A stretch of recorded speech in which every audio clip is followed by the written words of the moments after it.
Ku soo dhowow Somali Voice in Norway. Ma noo sheegi kartaa magacaada iyo muddada aad magaalada Bergen joogtay? magacaygu waa Nuruddin Sheekh Barikaan ku nool Norway gaar ahaan Bergen 23 years 23 Sideed u aragtaa tirada ururada Soomaalida iyo tayadooda? iska badnaansho oo aan faa'iido lahayn aan u arkaa waxaa ka muhiimsan hal urur oo wax tayo leh oo waxtar leh.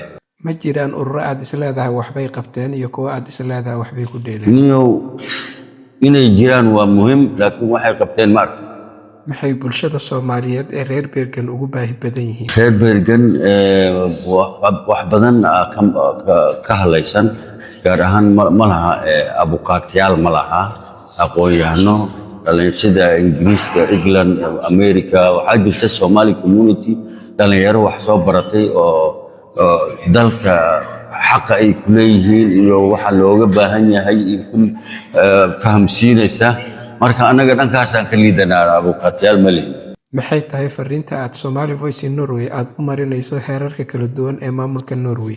Norway habka ay nolol dhaqanto waa u bogsanahay waana ku maasan aniguna waa mahadcelin waa waxay. Maxay tahay fariinta aad Somali Voice in Norway aad u marinayso qaybaha kala duwan ee bulshada Soomaaliyeed ee reer Norway? dhibaatada Soomaalida ay qabto waa mid ay iyadu iska dayactiri karto mid dawladda Norway nagu haysano tuuladana gala wax barta.